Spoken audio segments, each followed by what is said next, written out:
السلام علیکم ناظرین، آپ کو اپنے چینل میں خوش آمدید کہتے ہیں۔ نیا شروع ہونے والا ڈرامہ دی آر یار، اس کی بات کریں گے۔ اس کی آنے والی قسط میں ہم دیکھیں گے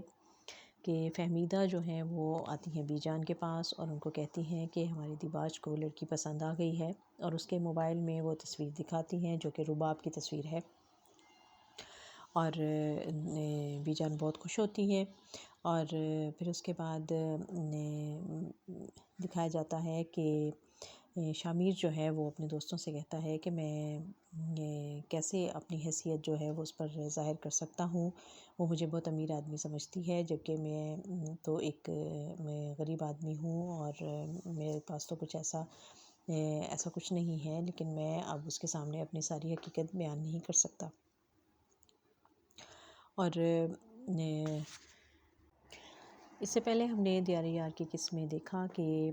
بی جان جو تھی وہ بہت زیادہ ان کو شوق ہے کہ وہ اپنے پوتے دیباج کی شادی کر دیں، لیکن وہ شادی کرنے کے لیے تیار نہیں ہے، اور وہ فہمیدہ سے بھی کہتی ہیں، تو فہمیدہ انہیں کہتی ہیں کہ اگر مرد جو ہے وہ خود نہ مانے شادی کرنے کے لیے تو اس کا مطلب ہے کہ اسے شادی کی ضرورت نہیں ہے۔ تو وہ اس کی دادی کہتی ہیں کہ اسے ضرورت نہیں ہے، لیکن مجھے تو بہت ضرورت ہے، اور اس گھر کو بھی بہت ضرورت ہے، اگر تم اس گھر میں نہ ہو تو مجھ سے تو کوئی بات کرنے والا بھی نہیں ہے۔ اور میں نے کل اپنی بیٹی سیما کو روکا اسی لیے تھا، پوتی کو، کہ وہ دیباج سے بات کرے، لیکن اس نے اس کو بھی ناراض کر دیا، اور وہ کسی کی بات سنتا ہی نہیں ہے۔ اس پہ دیباج آ جاتا ہے اور وہ کہتا ہے کہ دادی آپ کیوں فکر کرتی ہیں، جو آپ کہیں گی ویسا ہی ہوگا، آپ بالکل پریشان نہ ہو، فکر نہ کریں۔ اور فہمیدہ جو ہے وہ وہاں سے ناشتہ بنانے کا بہانہ بنا کر وہاں سے چلی جاتی ہے، اور دیباج پھر دادی کے ساتھ باتیں کرنے لگ جاتا ہے، اور دادی اس سے پھر وہی مطالبہ کرتی ہے کہ تم ابھی شادی کر لینی چاہیے۔ تو کہتا ہے کہ اچھا ٹھیک ہے، جیسے آپ کہیں گی، تو ابھی چلیں کر لیتے ہیں۔ کہتی ہے نہیں، یہ کوئی طریقہ نہیں ہے، میں تو جب لڑکیاں جو ہوتی ہیں وہ بہت قیمتی ہوتی ہیں اور اپنے ماں باپ کے لیے بہت اہمیت رکھتی ہیں، تو میں تو عزت کے ساتھ بیاہ کر لے کر آؤں گی۔ اور پھر کالج میں دکھایا جاتا ہے کہ رباب اور شامیر جو ہیں وہ کلاس فیلو ہیں اور دونوں ایک دوسرے کو پسند کرتے ہیں، اور رباب کے جو والد ہیں وہ دیباج کی کمپنی میں ایک پین ہے، اور ایک مڈل کلاس سے تعلق رکھتی ہے وہ رباب، اور شامیر جو ہے وہ سمجھتی ہے کہ شامیر جو ہے بہت امیر آدمی ہے، کیونکہ وہ اچھی حیثیت میں آتا ہے، اور وہ اپنا تعلق بھی بتاتا ہے ان کے ساتھ۔ اور پھر جب رباب کی بھابھی جو ہے وہ ہر وقت اسی کوشش میں رہتی ہے کہ وہ اس کی شادی کر دے، اور وہ اس کے لیے ایک اپنے ملنے والے سے بات بھی کرتی ہے، اور وہ اس کا رشتہ بھی لے کر آ جاتی ہیں، اور وہ کہتی ہیں کہ میرے جاننے والے کا رشتہ ہے، تو وہ جب ان کی موجودگی میں رباب آتی ہے تو وہ اس سے پوچھتی ہیں کہ تم نے اس کو اپنی تصویر نہیں دکھائی لڑکے کی؟ تو رباب سمجھ جاتی ہے اور کہتی ہے کہ اچھا، اس کا مطلب ہے کہ میری تصویر وہاں پہلے جا چکی ہوگی۔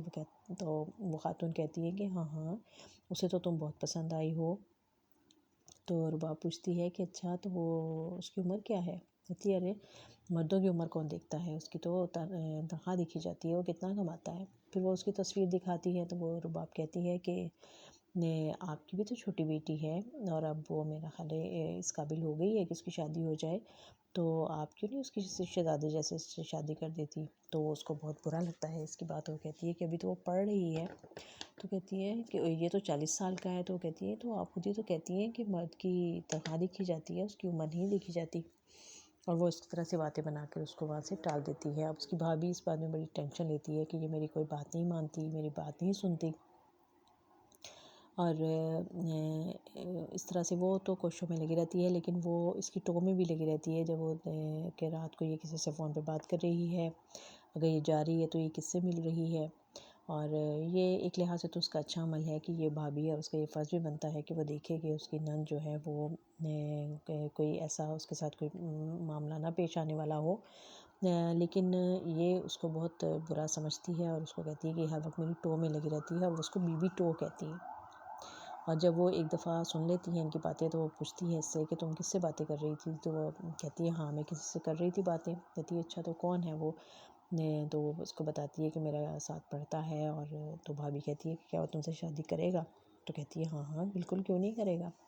تو وہ کہتی ہے کہ اچھا ٹھیک ہے، اگر اس طرح کا کوئی مسئلہ ہوا تو پھر معاملہ ہوا تو تم مجھے بتا دینا پہلے سے. اور پھر ایک پارٹی میں جہاں کہ رباب اپنی سہیلی کے بھائی کا فنکشن ہے اور وہاں پر رباب جاتی ہے تو وہیں پر اب اس کی ملاقات ہو جائے گی دیباج کے ساتھ. تو اب دیکھتے ہیں کہ دیباج جو ہے وہ اس کے ساتھ ٹکراتی ہے اور وہ اس کو دیکھتا ہے اور دیکھتا ہی رہ جاتا ہے اور اس کی خوبصورتی سے وہ یقیناً بہت متاثر ہوتا ہے. تو کیا یہ کچھ ایسا معاملہ ہونے والا ہے کہ یہ دیباج کو پسند آ گئی ہے اور دیباج جو ہے وہ اس سے شادی کے لیے خواہشمند ہوگا. تو شامیر کیا کرے گا؟ اور یہ شامیر کے لیے بہت مشکل ہوگا کہ اس کو یہ قربانی دینی پڑے گی، کیونکہ وہ پہلے ہی بہت احسان مند ہے